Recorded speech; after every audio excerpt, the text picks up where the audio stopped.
Welcome back to Lovin Dubai Show. We are now joined by an artist who's all about diversity, inclusion, and equal opportunities for artists, and who'll also be throwing an immersive concert at Toda on May 5th. So get your tickets right now. And welcome back to the show, MKO. Thank you so much for coming in this morning. Thank you for having me, Casey. I appreciate that. You. That was a lovely intro. Oh, thank you very much. And good to see you. Good to see you. It's the second time that you're back on this show. You're all about music, art, the nightlife, yet here you are at 8 a.m. How did you manage that? Discipline.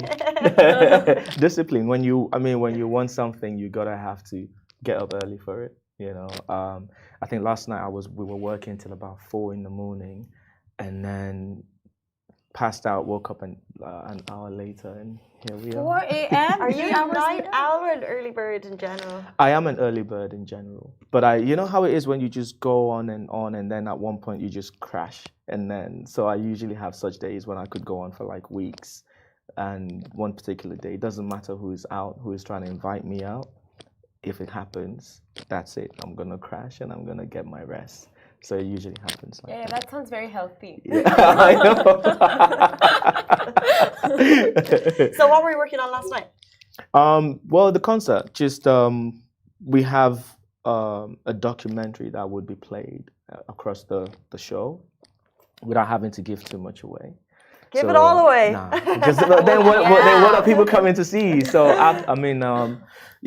stayed up working on the voiceover, mixing the voiceover, because it's an immersive experience, right? So you have to make sure the sound, the visuals, the entire ambience is actually immersive, and it's not just all talks. So you gotta have to stay up and make sure everything is on point, bang on. Huh, that's interesting.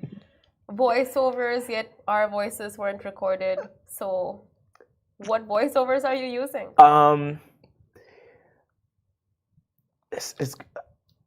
It's gonna be different. Mostly when you go to concerts and events, you have your MCs and hosts at the event, sort of anchoring the event. This time it would be pre-recorded, where people can show up and then you're just guiding them through the show, but it's already pre-planned and all that. So we want to get into why you're jumping into kind of the immersive as well as music, but for those people who don't know, give us an idea of, describe your sound. Okay. MKO is a singer-songwriter. I make Afro pop music, and I've come from a corporate background, and I'm also an art curator. So we put together art exhibitions, art conferences. I've worked with various talents in Dubai, from fine artists to visual artists, designers, and a bunch of creators. So it makes sense for me to have my concert in an immersive environment, because then I get to work with other creatives that I've been working with, and I'm all about inclusion. And like as you said, equal opportunities for creatives. So even though it's my show, yes, it's my show, but then I'm putting it together. But there are other people who are extremely talented as well that needs to be seen and heard.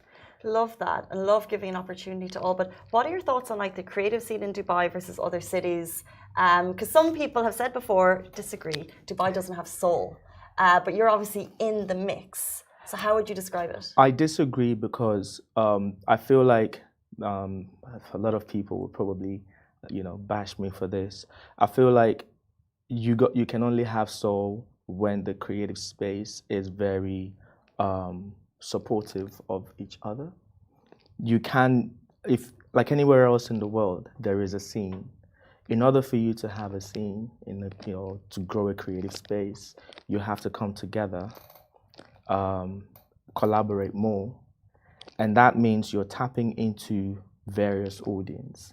And that's how you can grow the creative space. You would also hear people say things like, there isn't that much support from the government in the creative space, which I don't think is true, because my first album was sponsored by Dubai Tourism and a bunch of other organizations. Exactly. So if you have the right approach, the right mindset, and that mindset is about inclusion, which is what Dubai generally is about. And that mindset is about understanding that if you are trying to grow as an individual, it's not the same as growing as a unit. right? And that's how you grow the creative space. When you come to Art Fusion Night, for example, every time you would find new talent and you're wondering, who are these people? Where are they from? You know, and this is what we talk about. Whereas other events that happens, you'd see them, it's the same people every time. So it's almost like a group of, you know, specific people pushing their own, you know, there's nothing wrong with that. But then that's the only way you would grow. You're just gonna grow within a certain group of, you know, people. You'd never really expand. MKO, if I can be blunt, I don't need it because as an artist, I'm bigger than I am here in Dubai, you know, outside of Dubai. I've had shows which were attended by 6,000 people, and the list goes on. When I leave, I get bookings, you know, but I still come here and I advocate for people to collaborate more, you know. So I think there's a scene here, there's a soul. There are people who want to tap into that space, like yourself. I mean, you've been to Art Fusion Night and you've been to other, you know, events in Dubai. I mean, when you go to Seoul DXB, you can't say there's no soul. There are a bunch of people there, right? And if the vision aligns with growth for the creative space, a bunch of people would show up because that's something they miss from wherever they've come from. You know. 100%. And I think your events, everyone comes with the right intentions. They come with a passion for the same thing, like the arts and music. So it's not just immersive, but like it's not one of those events where you're just like, you know, eating and drinking and like just, you know, like in your own group, you're actually mingling and getting to know everyone from the industry. Yeah. And I love that about, you know, how you organize such things. But for you, competition, like how do you see competition? Like, do you see it as a way that elevates you and you grow from it? Because you are, I mean, you really get a lot of people like, you know, involved. It's not just like you and your gang. Like you said, you're inclusive. Yeah. So how do you see competition? A lot of people think competition is a negative approach to their business, whereas it's meant to be healthy. Competition is supposed to make you do better. It's supposed to make you grow, and you don't want to keep giving the same thing every time. For example, my concert, it's never been done. That's a new concept, and there would be people who would replicate that, and that would only make you want to think outside the box after this, you know, initiative which we've taken. And as part of what I was saying, I have Art Fusion. I run that. I'm an artist, but there's also another organization that I'm working with, which is The Spot, and they own Soul Brunch. Now, with these guys, they have a concept that is tested and trusted.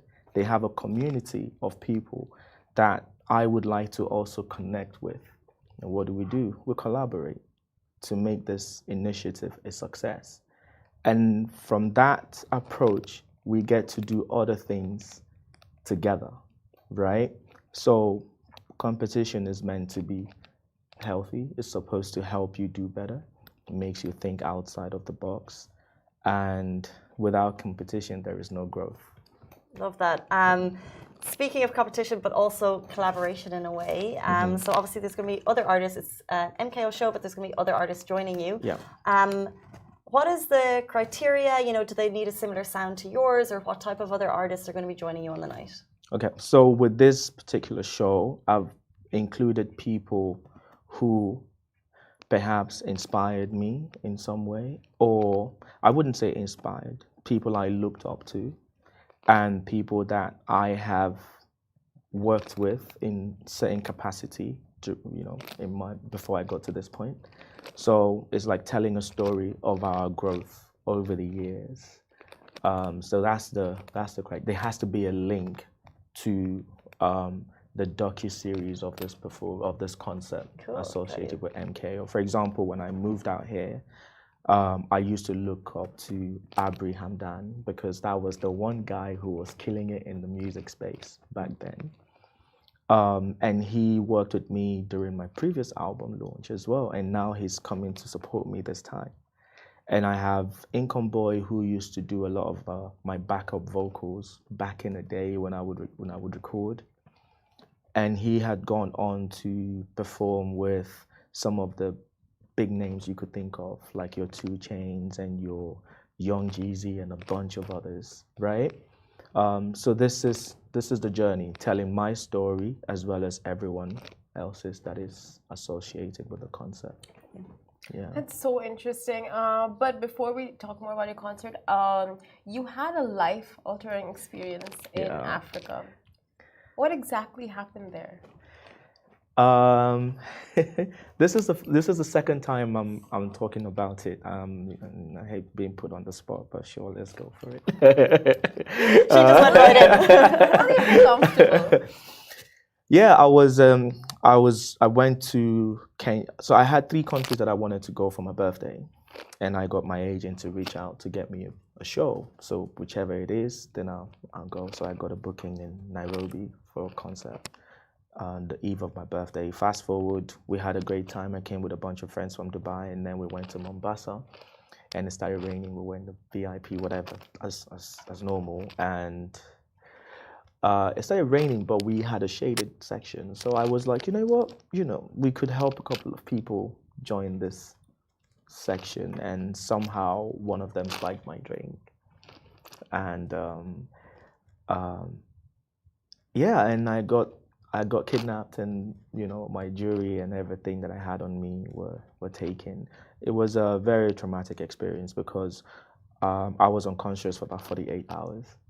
And for someone who is unconscious for that long, you have it easy because you don't know what's happening to you. But then the traumatic part is more of the people who are now wondering where you were, what's happened to you, families, and everyone going mad. So I literally had about 3 people in the hospital who were worried if I was still alive or something. So by the time I regained consciousness, that's when I realized what had happened to me. But yeah, so I had people, who flew into Mombasa to investigate, and so the people are fugitives now. They're on the run because they will get them eventually. I know that for a fact because of the people and we have pictures of who they are and everything. Can you remember? Do you mind going back to the actual, if you don't mind? Yes, and I don't want to make you feel uncomfortable, but yeah. Do you remember? Can you remember how it felt? Can you remember the people? Can you remember their faces? I remembered getting on a boat because we were out till about 9 in the morning, and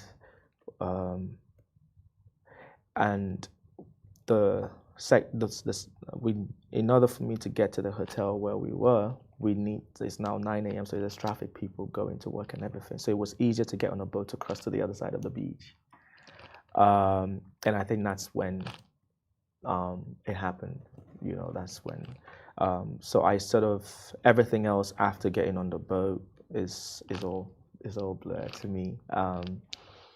Anyway, I've been through therapy, cancelled a bunch of shows because I had released my single, and that's when you guys had me on the show, and then I had gone on a media tour, and I was promoting the single, performing, doing all sorts. So that sort of killed the momentum of the promotion of the single, and I think I took about a month to sort of just shut down and just regain my mental health and stability.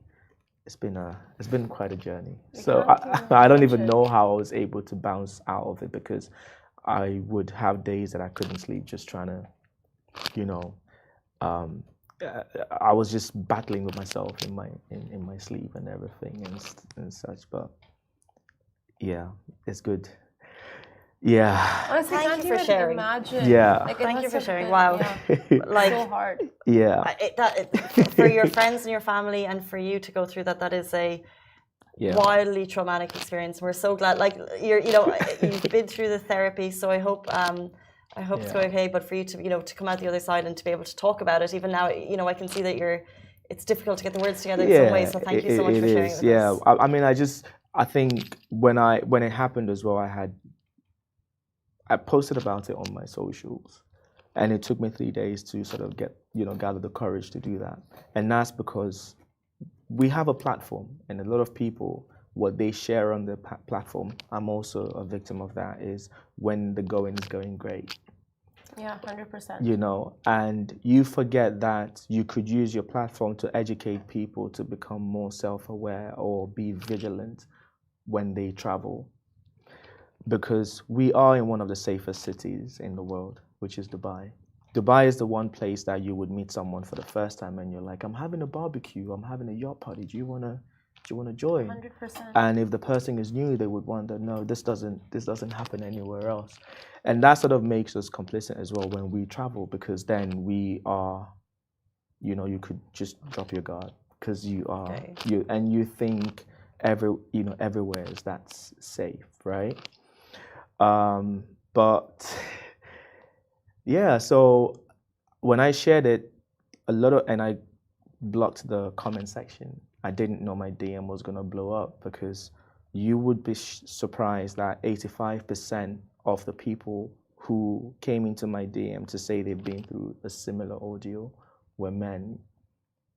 That is insane. And they wouldn't. Obviously, it's not something that men would be comfortable to share, you know. So you'll be surprised. So, and that sort of, I felt pleased that I was able to get people, you know, to talk more and open up to me and make me understand that I wasn't alone.